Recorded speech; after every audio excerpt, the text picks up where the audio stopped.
निवडणुकीच्या आधी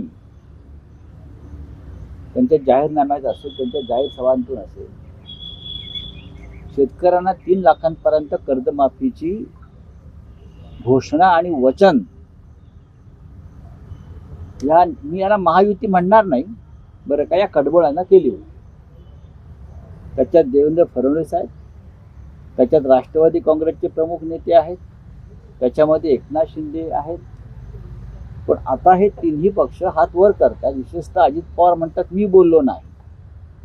तुम्ही प्रत्यक्ष जरी बोलला नव्हता तरी तेव्हाही तुम्ही अर्थमंत्रीच होता आणि त्याचा लाभ तुम्ही घेतला या खोटेपणाचा. त्याच्यामुळे तुम्हाला ह्याच्यावरती एक भूमिका घ्यावी लागेल. लाडक्या बहिणींना तुम्ही 2100 रुपये देणार होता, ती घोषणा आहेच तुमची कागदावर. आज तुम्ही 500 रुपयापर्यंत आलाय. उद्या तुम्ही 1.25 रुपये का 11.25 रुपये द्यालो फुलना फुलाची पाकळी म्हणून. या सरकारनं फसवणूक करून, लोकांची दिशाभूल करून मतं मिळवण्याचा प्रयत्न केला आणि त्यातून अनेक गोष्टीत फसवणूक झाली. ईव्हीएमच्या माध्यमातून झाली, वोटर मतदार यादीच्या माध्यमातून झाली, सरकारी यंत्रणेचा गैरवापर करून झाली आणि त्यातून हा विजय प्राप्त झाला.